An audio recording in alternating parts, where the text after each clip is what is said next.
welcome to the Hogwarts School for T-SQL Witchcraft and Wizardry.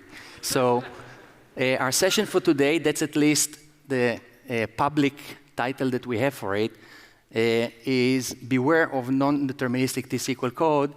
But since you are all T-SQL witches and wizards, let me just show you the actual title for the session. That's How to Avoid Writing Queries Like a Muggle. Or we have another one, which is when muggles think there's a bug in SQL Server, it's actually a bug in their own code. So this is our topic for today. If anyone wants to download the session materials, you have the link over there. That's sql.bits.io. It's a general session. I'm hoping that everyone here is connected to the Canopy application, because we have lots of folks connected there remotely. We asked to submit Q&A through that app, so that everyone can participate and vote the questions. And the gentleman over here will let me know when there are questions. And feel free to submit those during the session. You don't really need to wait until the very end. I actually prefer it when the session is a little bit more interactive. So on the agenda, we have basically focus on determinism, what determinism is, but then within non-deterministic kind of situations, a more specific kind of focus for the session. So first and foremost, can anyone try and define, in the context of computing, when we use the term non-determinism, what do we mean? What does it mean to you when you refer to a non-deterministic calculation, let's say? Exactly. We run it twice. Let's say it's a function. We run it twice without changing the inputs, but we can get potentially different results. Okay? Any example for a non-deterministic function that we have in T-SQL? GetDate would be kind of a classic function. It could have actual inputs, or what's called a nailadik function. It doesn't have any inputs, but anyway, you run it twice, could return different results. Our focus, though, is more related to kind of a critical area within SQL in general, not just the T-SQL dialect, and that's in relation to the underlying theory, relational theory, the fact that our tables, the ones that we interact with, the ones that we return from our queries, they're not supposed to have any specific order because their body is essentially a set of rows. But then again, SQL does give us this order by element, whether for presentation purposes, when we need to return something as part of a report and the user needs to see it in a specific order, whether for pagination and we need to go and grab one chunk of the result at a time, whether as part of the specification of a function, like window functions and so on. So often we do have an ordering element incorporated within our queries. And when we use the term non-deterministic order, we need to make also a distinction between two aspects of non-deterministic order. One is, do we care about a non-deterministic order that is part of a calculation, like say a window function, like a row number, or like for pagination? Do we really need to guarantee that the result set that is returned is repeatable? So if we ran the query twice, do we only care that the rows that we see in the result is a repeatable set, or do we also need as a requirement that the presentation order of the result will be repeatable? Sometimes we need only one guarantee, sometimes we need two guarantees. So let's just make it clear that there is a difference between these two aspects. So just saying non-deterministic order is not enough to define your actual needs. So we have, in this particular session, just 4 examples where we will discuss this kind of ordering-related determinism. First, pagination. How many people are already using or had a chance to use the offset fetch filter in T-SQL? I see quite a lot of you. I'm guessing many of you had a chance to use top. How many here use top? Yeah, so everyone here use top. For those of you who maybe are not familiar with offset fetch, soon, when I show an example, just to make sure everyone is on the same page, no pun intended, by the way, we will understand exactly the way the syntax is supposed to work, and then what kind of trouble we could run into if we don't ensure that we use deterministic code. So we will cover first the offset fetch, then the top. Then row number, I'm guessing everyone here had a chance to use row number? Fantastic, one of my favorites in T-SQL. So with row number, there's no real presentation issue. It's more about the computation itself. When we assign row numbers, we have to actually incorporate an ordering element. If you try not to incorporate one, you will get an error saying, we're not allowing this. In none of the ranking window functions, row number, rank, dense rank, entile, you're forced basically to incorporate an order by. And then window aggregates, like when you need to apply computations like running totals, moving averages, kind of sliding window concepts, and so on. So let's see what kind of trouble we could run into. Now, here's where we need to get into some magical stuff, and I need a commitment from everyone here, kind of you need to swear an oath. So I need everyone to raise your right hand before I can show you this stuff, and repeat after me. I will terminate all statements with a semicolon. Okay. So our first example, let's go ahead and do some pagination. So let's say we want to query kind of a basic orders table. Grab order ID, order date, cust ID from a table called sales. Orders based on order date, descending ordering, yeah? But I want to page through this result set. And let's say that I need to page in chunks of 10 at a time. So we have a feature that was introduced in SQL Server 2012 for this purpose called offset fetch. That's actually, by the way, the standard alternative to the top filter. Top is actually a proprietary feature in T-SQL added back in SQL Server 7.0, if anyone was working with those older versions. But then there was a point towards the SQL Server 2012 kind of the design phase where they needed to figure out what kind of features they wanted to invest in. And Microsoft figured we wanted to add pagination capabilities. They always generally prefer to add standard features if they exist. If not, they could think of a proprietary design like the top filter. And they found that there is this offset fetch filter in the standard. It's actually designed very, very similar to top, including, by the way, design shortcomings. I'm afraid we'll get to those later. But what it does add to top is this skipping piece. When you say top, you can say, I want to filter that many rows based on this order, but you cannot say, but I first want to skip that many before I filter that many. So let's say when the user clicks submit after placing some search terms in their search UI, they are supposed to get the first page, and then they're given these page number links or a next button link and so on. So this offset fetch was designed basically for this purpose, and that's the design that Microsoft decided to adopt. So let's say for the first page behind the scenes, we will have parameterized implementation through a stored procedure that gets a page number and a page size, but the translation will be skip this many rows. For the first page, naturally, the formula will translate to 0. And then you will say fetch next and however many rows only. All right, so for the first page, we'll get the first 10 rows. Second page, we'll say offset 10 rows and then fetch next 10 rows only. So hopefully the design is clear. It's pretty straightforward, nothing really too sophisticated.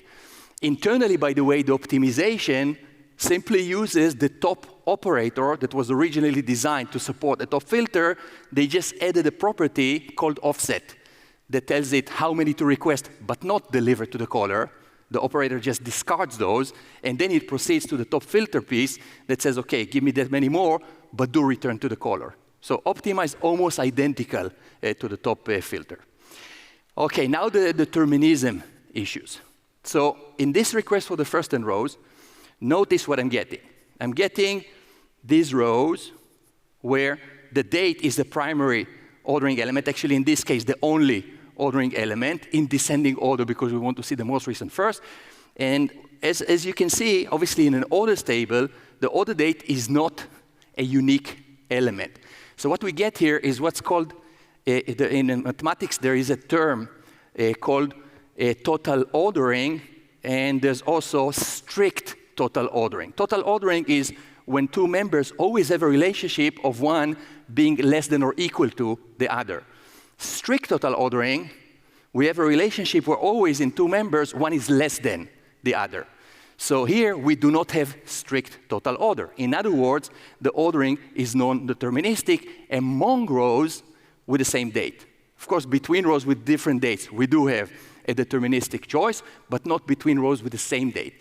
So you can see, if we examine, for instance, the oldest date that we have in the result, the 4th of May, 2022, we can see that the order IDs that we're getting back are the 11068 and 11069. Let's write this.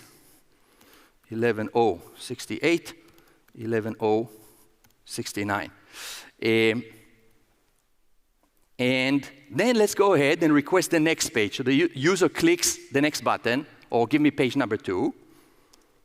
So behind the scenes, our code is translated to this. Just skip the first 10, grab the next 10. Clearly, we're not expecting to see any of the rows that we got earlier. And I mean, I'm running against my own machine. No one is changing the data in between my executions of the code. So when I go and ask for the next page, oddly, as you can see, I ended up getting one of the order IDs that I got previously. So you can see for the 4th of May, 2022, remember, this was part of the result of the first page, still here. So what just happened? Any clue? What could explain this? I mean, clearly no one changed the data in between. We were supposed to skip 10 rows. Why are we getting the same row a second time? Yeah, so I think I heard clustered index, but let's stick to the index part. The optimizer can certainly choose different strategies to handle the different requests. Let's go ahead, check the plans for both queries. So I'll look at both of them side by side. First one, as you can see, we do have a non-clustered index defined on the order date column. By the way, it also has order ID within it as a second key, because the clustered index here is defined on order ID, and the clustering key is part of all of our non-clustered indexes as the last key. So the index is based on date and order ID. We asked to order by only date descending. As we know, other than in-memory OLTP, in the disk-based architecture, indexes have a doubly linked list. So we can either go forward or we can go backwards. So here, we're scanning the index in order. You can see the ordering property of the scan is true, but also you can see, if you look more closely at the scanning, that the ordering goes backwards. So we're actually going from the tail of the linked list backwards. So in effect, we're actually scanning the data in date descending ordering, and because order ID is part of the index key list, also within each date, going backwards in terms of order IDs within the date. What is the problem, though, with this index is it's kind of good enough for this request, despite the fact that it's not ideal. It's not a covering index, as you can see. We don't have customer ID as part of this index. So the optimizer has to make this choice. Do I use this index, rely on its order, avoiding the need to sort, but then pay for a lookup for every row, basically? And for just 10 rows, the first 10 rows that we're scanning, it made sense compared to the alternative, which would have been, let's scan the whole thing and sort the data. But when we ask for 20 rows, basically, never mind the first 10 we're skipping, and the next we're filtering. We're still scanning all 20, and internally they're doing lookups for all 20, even the ones that they're throwing away. It figured, you know what? It actually makes sense for me to use an entirely different plan, one that grabs the data in no specific order. Look at the ordering property here. We're just scanning the data in the table, no specific order, and then they sort. And the sorting is, of course, based on date descending only. Look at the ordering piece. As you can see, the sorting is based on date descending only without the order ID. So basically, they're now going through the clustered index. They happen to stumble into the order IDs within each date in ascending order. That's what happened. Make sense? Now, it's not like it's guaranteed. I mean, here we can with the good knowledge of the engine and optimization, we can kind of make an educated guess of what exactly happened here. But you realize that if you don't make the ordering deterministic or strict total order, you never know what the engine could do, in what actual physical order it will access the data, and so on. So you need to be prepared for the fact that if you don't define strict total order, you would face such trouble. So what would be the solution here? How do we fix this? What do? Add order ID. I mean, just add a tiebreaker. Anything that would make it strict total order. So order ID, let's say descending, now we can do it here as well as here. And we know with certainty that never mind the plans that we will get, we will for sure get a deterministic behavior. So you can see here, we ended up with the 4th of May with 68 and 69, and not with 67, for a reason, because we added order ID descending as a tiebreaker. And then we proceed to the next page, and here, as you can see, we just proceed with the 67. Of course, you do need to also worry about other aspects that could create some confusion, like if changes are allowed while we're interacting with the data and so on. That's kind of a different area. It could be a fascinating discussion in its own right. Our focus now is just the determinism part. So this was a basic enough case. Now let's add another example that deals with a top filter where we could face kind of similar situations. So let's change the query to a top related query and start with a non-deterministic order and see other examples. So say that I needed to grab the top 20 orders based on date descending. Again, the 20 most recent orders. I'll go ahead, run the code, and check for the last date that I see in my list. As you can see, I'm getting order IDs 11057, 11058. 11057, 11058. And then let's try again, but with a very minor change. I'll just remove customer ID. Again, normally, people's intuition is, shouldn't matter which columns I'm grabbing, as long as the underlying data didn't change, you shouldn't expect to see a different result. But then we go ahead, run the code, and then notice the last data that we're getting. We have 11058 and 11059 as opposed to 11057, 11058. What just happened here? What happened? Uses different indexes. Again, in one case could be that we have a coverage case, in one case not. In one case, maybe it goes in descending order, in another in ascending order. Let's go ahead and see, comparing these two plans. And here we go, the first case. Because customer ID is not part of the index that we have on order date, combined with order ID, it says, I'm going to use just a full scan, no specific order, sort by date descending. It stumbles into the order IDs in ascending order. Second case goes through our non-clustered index, and as you can see, there's the order true property. If we check the direction, you see it going backward. Kind of a similar situation, but the only difference was just which columns you asked to return. So how do we fix this? One option should be clear. How do we make sure that we keep getting this repeatable, guaranteed repeatable result? Add order ID, that's one option. So that's the obvious one, very similar to the one that we just saw. Let's go ahead and do this. Order ID descending, order ID descending, and then in both cases this time, we're guaranteed to get the exact same result. You can see here at the very edge, the order ID descending within the order date. We ended up with a 58 and 59, and same goes for the second example, the 58 and 59. So this is similar to what we just saw about offset fetch, but then top actually has another piece. What if I didn't really mind getting a few more rows if the very last row that I'm getting has a date that is the same as some additional rows that happen to exist in the data. Anyone knows what's the feature that we can add as part of the top specification? With ties. So it's kind of odd that not many people are familiar with this feature, even though it has been there since the inception of the feature in the product. It was back in SQL Server 7.0. So, of course, in this case, you will not use a tiebreaker. So the ordering is total ordering, but not strict total ordering. So we still have a relationship that says less than equal to between every two ordering elements.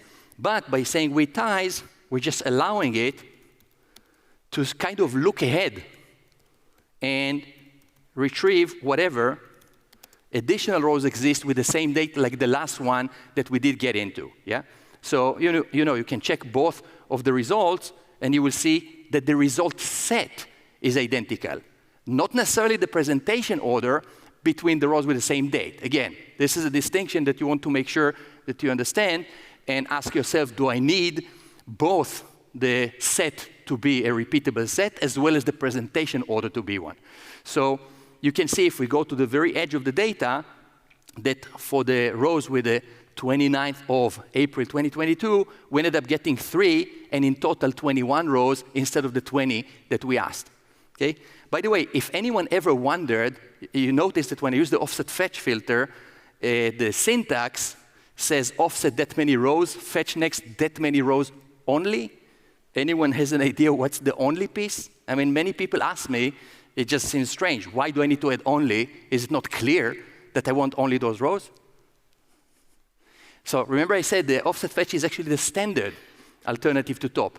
And in the SQL standard, they do have 2 options for this element, either only or with ties. So only is actually kind of the counterpart to the with ties option. But since Microsoft noticed that not many people rely on the with ties feature for top, they decided not to implement it for offset fetch. It could be that if enough people will ask for it, they will add it, but even though it's part of the standard, just not implemented in T-SQL. But then again, if you look at the standard specification, it's a mandatory element. You have to specify either only or with ties. So since they decided not to support with ties, and only the only option is available, you must specify it. So if anyone was curious, what's this only thing, now you know. But that's certainly an option. What's a little bit tricky about it, and this will bring us to that issue of, but wait a minute, what do I do with the design of this filter that has some shortcomings that prevent me to control both which set I'm getting and presentation ordering? So if we focus our attention on the result, yeah, we do get a deterministic result set, but I don't have control here over the rows within the set with the same date. I mean, you realize that if I say I want to actually present the rows ordered by the order ID in descending order within a given date, what do I do? Well, many of you will think, how about just add order ID descending here? What will happen though? I'm not going to get the with ties feature doing its actual function because I'll end up with stopping after 20 rows once I have strict total order. See what I'm saying? So how do we both use the with ties functionality based on date only, but also control the presentation order to be a little bit different based on date and order ID? So this has to do with a shortcoming in the design of both top and offset fetch. They have the same problem. Top and offset fetch do not separate the ordering element for the filter from the ordering element for presentation. That's just a bad design choice. Anyone can think of an example of a feature that has ordering specification, but that the designers did not confuse it with presentation order? But City actually, they don't even allow order in the inner query, yeah? But there is a feature that has, as part of its specification, ordering, but it's not confused with presentation ordering in the result. Window functions. That's a beautiful example for a smart design choice that understands the difference between the elements order and presentation order. So you can say, I want to create a row number that is ordered by one thing, but then have the result ordered by another, or not even force presentation ordering the result. we don't have this element here. I mean, imagine what could have been a good design is something similar to a window function. If we could say, give me top 20, and imagine either a special clause like the over clause that we have, within a row number, or even as part of the inputs, like say here, order by, order date, descending, and then in the presentation order, put order by, date descending, order ID descending. This would have been, of course, a more flexible design. But that ship has sailed already, of course, and we just have to live with existing design. So how do we solve it? Well, maybe I heard someone saying CTE. Maybe the thinking was that you're thinking, let's encapsulate the code in a CTE and then have the outer query deal with the full presentation ordering it, and that's exactly how you solve this. So the whole thing goes into a CTE.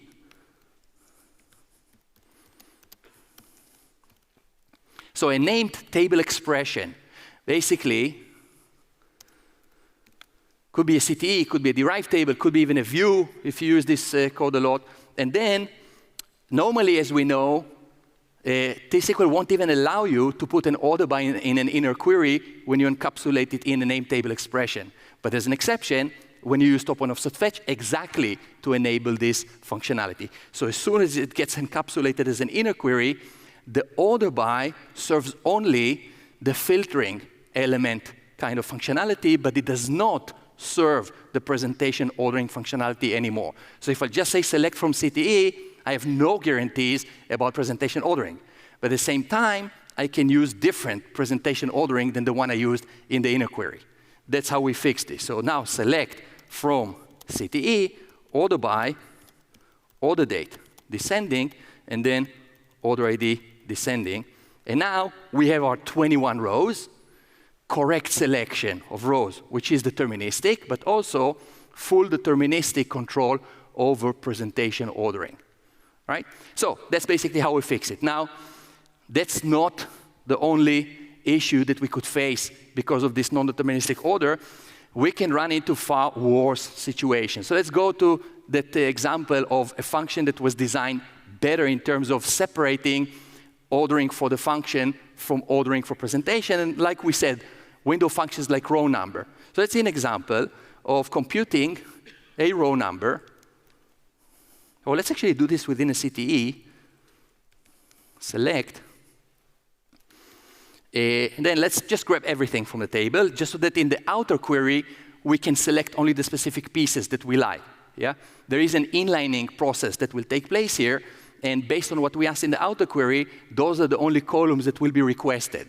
So it's not like we will have any kind of performance issue with the fact that we're using a star in the inner query. The outer query and the inner query are merged, and we're asking only for the explicit columns that appear in the outer query. So let's go ahead and compute the row number. Order by, date, descending. And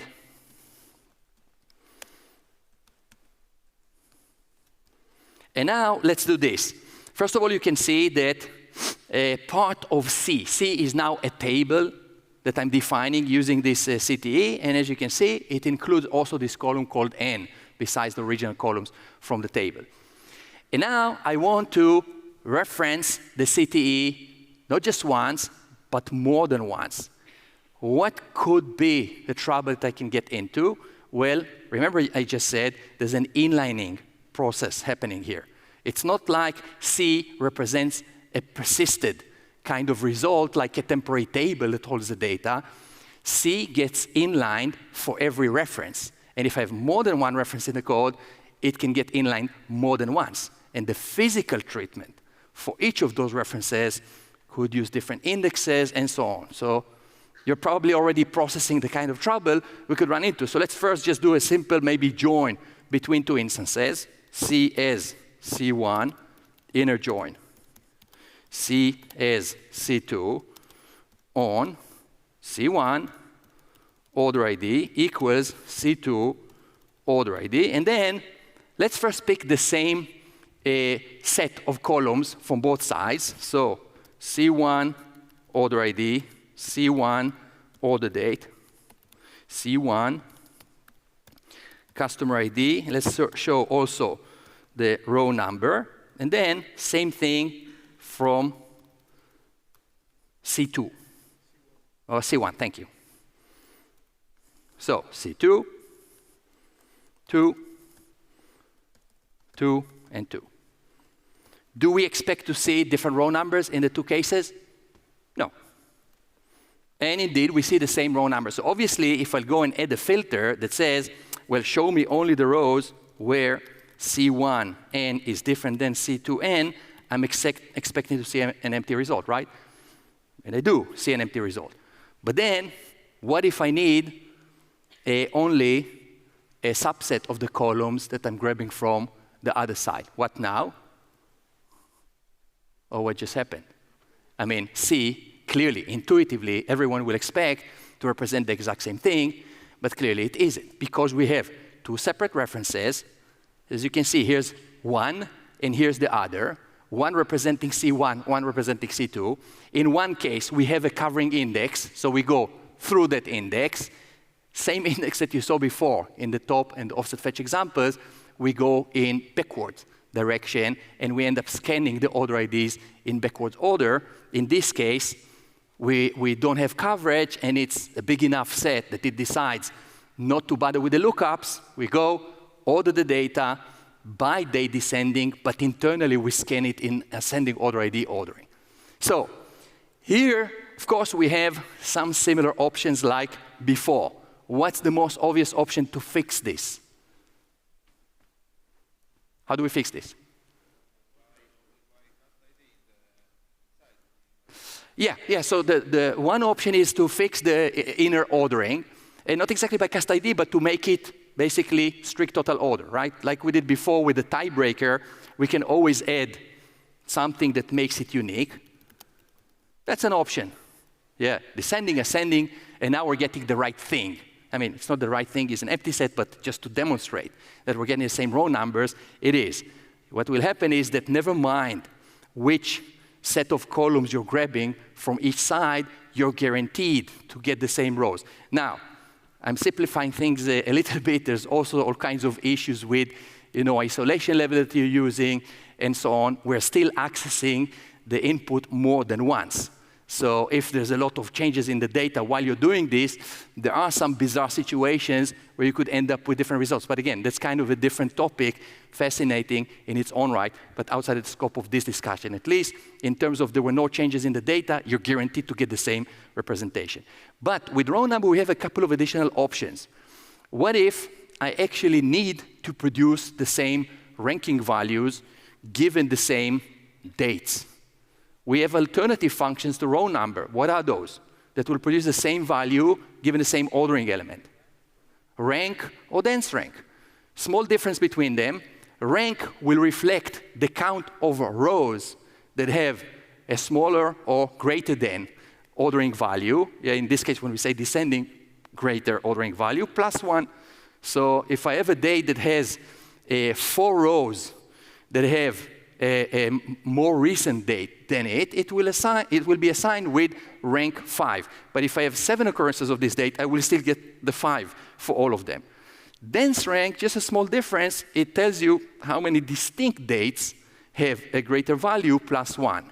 So the second distinct date will be assigned with 2 and not 5. Never mind how many occurrences of that more recent date we have. So depending on your need, basically, if you need to reflect the count of rows, you will use the row number option, right? The rank option. So here you can see, for instance, when we have a whole bunch of rows. Oh, actually, this is kind of an interesting observation. I'm not getting what I thought I should be getting, which is a rank reflecting count of rows with a greater date. Why not? Yeah, I need to remove the tiebreaker.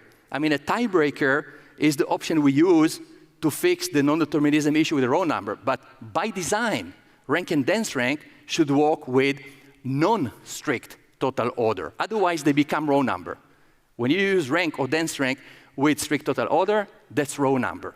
Okay? So the point being, you either use row number with strict total order, or you use dense or dense rank with non-strict total order to deal with ties and assign them with the same rank value. So you can see with rank, after 4 rows with the same date that were assigned with rank 1, we have 5s for the next group. With dense rank, it's just supposed to reflect distinct dates that are greater. So from 1s, we jump to 2s, to 3s, whatever is your need. So this was an extra option that we have in row number. Now our last example that has another complexity. And let's take a little bit more sophisticated window function. Oh, I see that there is a question from the audience, yeah? It's from Anders. Yeah. Is there a way for SQL Server to tell you if a query is non-deterministic? So the question is from Andres? Anders. Anders. The question from Anders, is there a way to ask SQL Server to tell you if a query is non-deterministic? I'm afraid there's no such flag, okay? There's no set option or something like this that will tell you, be careful, the query could be non-deterministic. So that's something that you have to know, basically. And usually the way you know is you implement something. If you don't know what you're doing, it runs for a while, and then at some point things break. And then you look back and hopefully figure out what happened. So as another example, our last one, a little bit kind of more complexity, let's do a running total. So let's say, and actually I'll need a supporting index for this example. Let me just call it index 1 so you can easily see it in the plan on orders with, let's do order date, but then add order ID descending and include freight, which will be our aggregation element, okay? Good, so now suppose that I need to do kind of a basic running total. I need to return order ID, order date, and freight from orders. But then I need to do a running total of the freight values based on date. So from least recent to most recent, okay? Just very basic running total. So I'll go ahead, apply a sum of the freight over. And here, let's say we don't have any partitioning element, just order by order date. And then rows unbounded preceding, basically meaning that I want to accumulate everything from the beginning until the current row. You know, nothing too sophisticated. So we go ahead, run the code, and as you can see, the freight values keep accumulating, right? First shows the first, second shows the first and second, and so on. But notice what happens when I run it with an extra column, okay? Let's say I go ahead, introduce cast ID into the picture.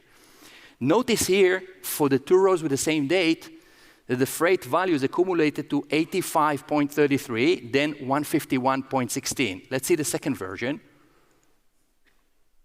Something strange? See that the running totals are different? What just happened, it accessed the orders within the same day, again, in different kind of order because of different indexes. And one did require sorting, one didn't require sorting, same kind of situations. How do we fix this? Here I wanted to add another dimension. So we already talked about, remember, the tiebreaker piece. We can always go and say here, order by order date and then order ID. Now it, of course, becomes deterministic. What if we want behavior similar to with ties? There's no with ties option in the running total function. But does anyone know what would be the logical equivalent to with ties? I wish I had a book to give away because that's not a simple question.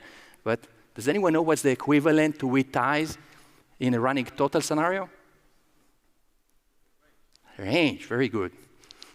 Very good. So basically, instead of rows, when you use range and the ordering is not strict total ordering, it's identical to with ties, it kind of looks ahead and goes to the kind of end of day, you know, in our case. Could be the right option.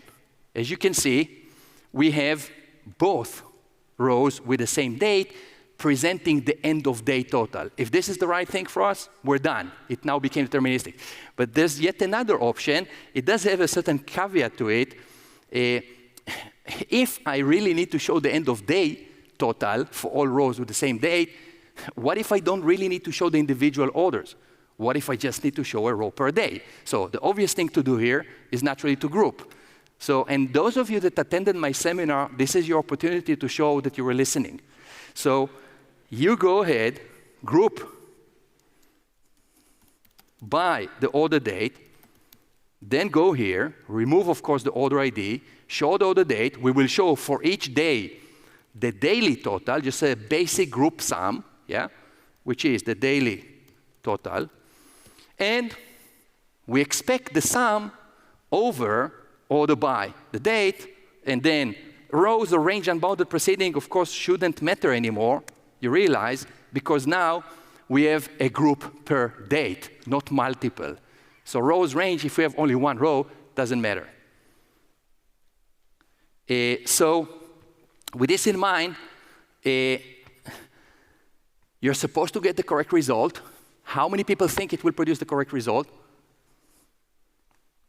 Very good. You know it was a trap. So, and it's not like I raised my hand because I believe it's the correct result. So how many people believe it's not going to produce the correct result? Oh, a lot of people are afraid to answer. So we have lots of nulls. How many people think that the query will fail? Very good. Can anyone explain? Why should it fail? Because? Because I'm missing a comma. Perfect. Good thing I didn't promise books for everyone who made the right answer. So, yeah. I heard the correct answer there, and I guess that someone was listening during the seminar.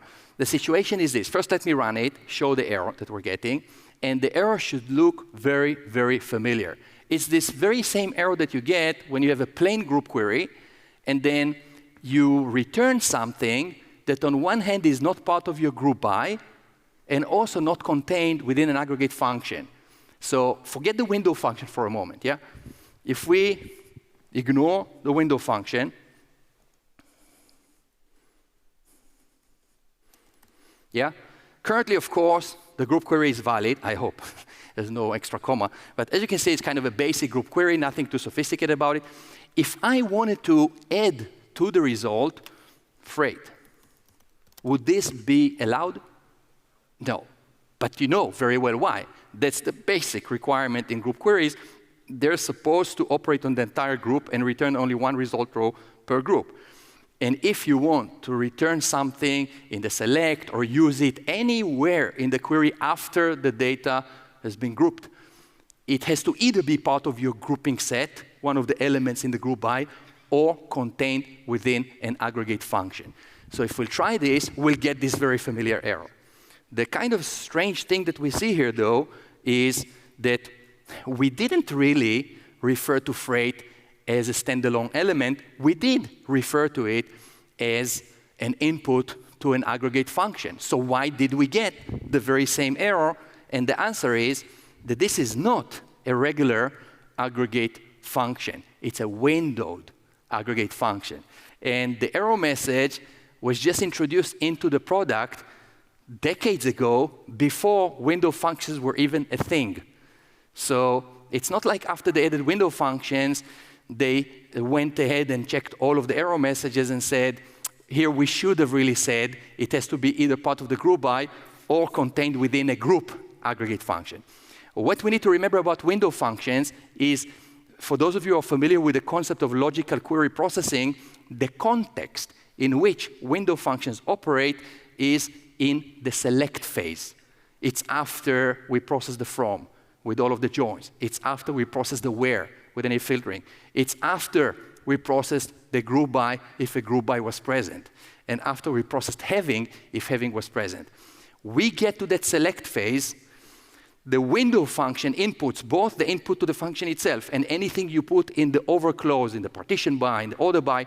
All of these elements are bound by the exact same rules that normal expressions are bound by if you put them in the select. So the way you know if it's allowed within the window function is you ask yourself, is it allowed normally in the select? If the answer is yes, you can put it in any of the elements of the window function. If the answer is no, well, you can't. That's exactly why we're getting the error that we're getting. And what is the solution? What would be allowed here? Well, let's try this. Many people, when asked this question, the immediate answer is, well, how about this? How come this is not allowed? We cannot use an alias we created in the select within the same select because they're all considered the set. There's no order between the elements. So, what is the answer? That's what we need to do. We just apply a windowed sum to the group sum, and that's yet another way for us to fix this determinism bug. So anyway, you saw 4 different cases. There are many, many others. Obviously, the point here is be aware of the determinism issues and make sure that your code is the other way around. Be aware of non-determinism issues. Be sure your code is deterministic. It would have been nice if you came with a conclusion. Itzik said, be sure that all of your code is non-deterministic. So one kind of small thing that I wanted to add to conclude the session is there was a case, even more than one, where I just needed to do some kind of work and I needed to produce unique row numbers for rows, but not based on any order. So even though in the 99.9% of the cases, I'm very, very strict about, even if I don't need deterministic order, I'll be sure to add the tiebreaker to avoid the double references and all those crazy things. I had a case where I needed just no particular order, and I didn't want to force the engine to either sort or perform an ordered scan of an index. So what I was trying to do is essentially just create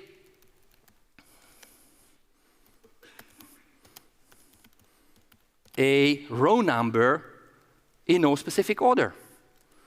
Is this doable? I mean, you should think that it should be doable because they do allow non-deterministic order to begin with by specifying an order by list that doesn't have strict total order.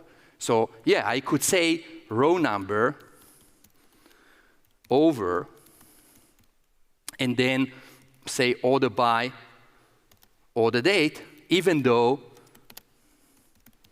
this is not completely deterministic. It's kind of partially deterministic, if you will, in the sense that at least between rows with a different date, I know the preference, yeah? But they do allow this non-strict total order. What's strange is they don't allow this. I mean, I can understand a design that says either it has to be strict total order or we don't allow it. But it's kind of seems arbitrary to say, on one hand, we don't force it to be strict total order. On the other hand, you have to put an order by, But anyway, that's the story. How do we fix this? Well, my thinking was, yeah, but you could say order by, let's say, the class index key. But let's say a very simplistic scenario, easy to rely on that index order.